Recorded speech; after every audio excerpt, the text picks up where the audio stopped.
Chapter 37, The Beginning of Christianity, the Birth of Jesus. Augustus Caesar may have been called first citizen, but he was actually an emperor. He ruled over Rome and all the land that Rome had conquered. No one questioned his decrees. He was in charge. Augustus Caesar became famous for keeping the peace all over the Roman Empire. Everywhere in the Roman Empire, Roman law was followed. Roman soldiers kept villages and cities safe from enemy attack. There were no wars anywhere within the Roman Empire. This time of peace and safety had a name, the Pax Romana. In Latin, this means the Roman peace. All across the Roman Empire, people could live in safety without worrying about invasion. They could work out in their fields, raise their animals, travel back and forth between Roman cities, and even sail on the Mediterranean Sea without being attacked. During the time of this Roman peace, a baby was born in Judea, the land that was once called Canaan and was now under the Roman control. This baby would grow up to start a whole new religion. The Bible tells us about this baby in 4 books called the Gospels. Here's the story as it is told in the Gospel of Luke. In the days when Augustus Caesar ruled over Rome, a girl named Mary lived in Nazareth. Mary was a Jewish girl who worshipped the God of Abraham. She was engaged to be married to a man named Joseph, but the wedding was still months away.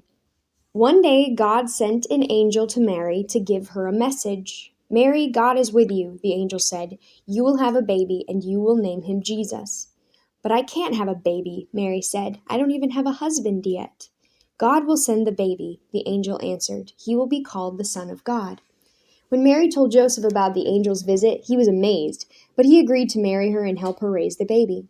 Just before Mary's baby was born, Augustus Caesar ordered that everyone in the Roman Empire should be counted.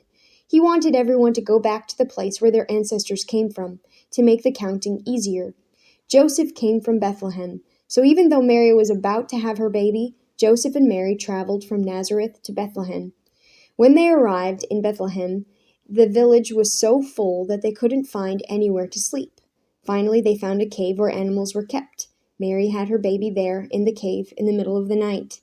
They named the baby Jesus, just as the angel had said.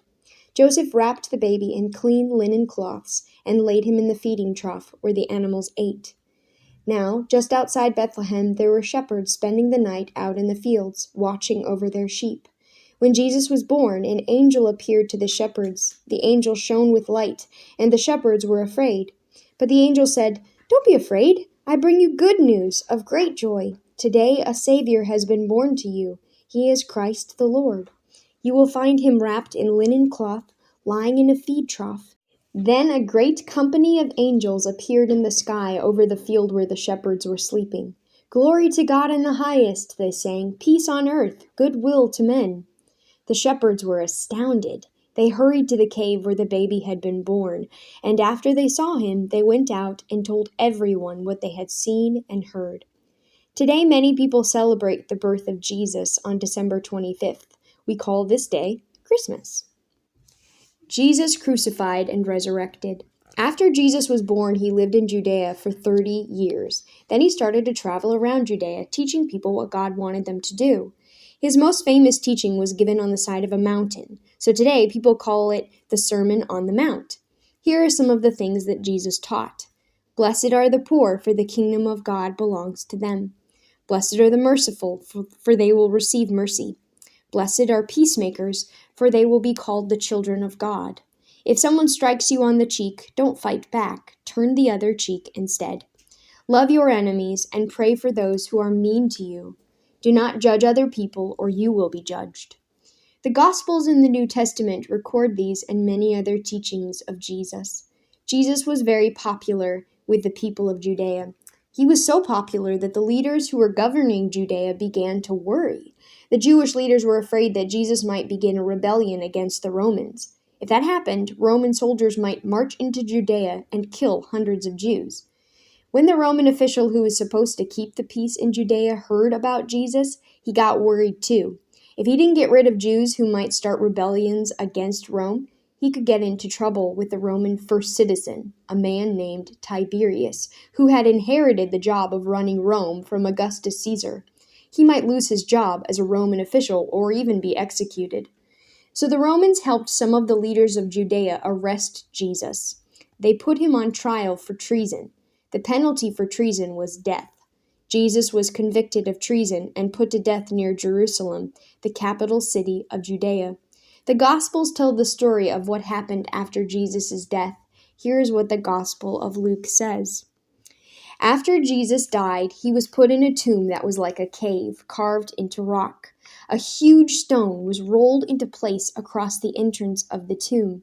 His followers and the people who loved him were very sad. They mourned and wept. 3 days after Jesus died, some of the women who followed him went to the tomb where he had been buried. But when they got there, they found that the huge stone at the entrance had been rolled away, and the tomb itself was empty. "What has happened here?" they asked each other. "What has happened to the body of Jesus?" The two angels, dressed in shining clothes, appeared to them. "Why are you looking for Jesus here?" one of them asked. "He is not here. He is risen from the dead." The women were terrified. They ran back to tell Jesus' other followers what had happened. But no one believed them. While his followers were talking about the story the women told, Jesus himself appeared to them. "Peace be with you," he said.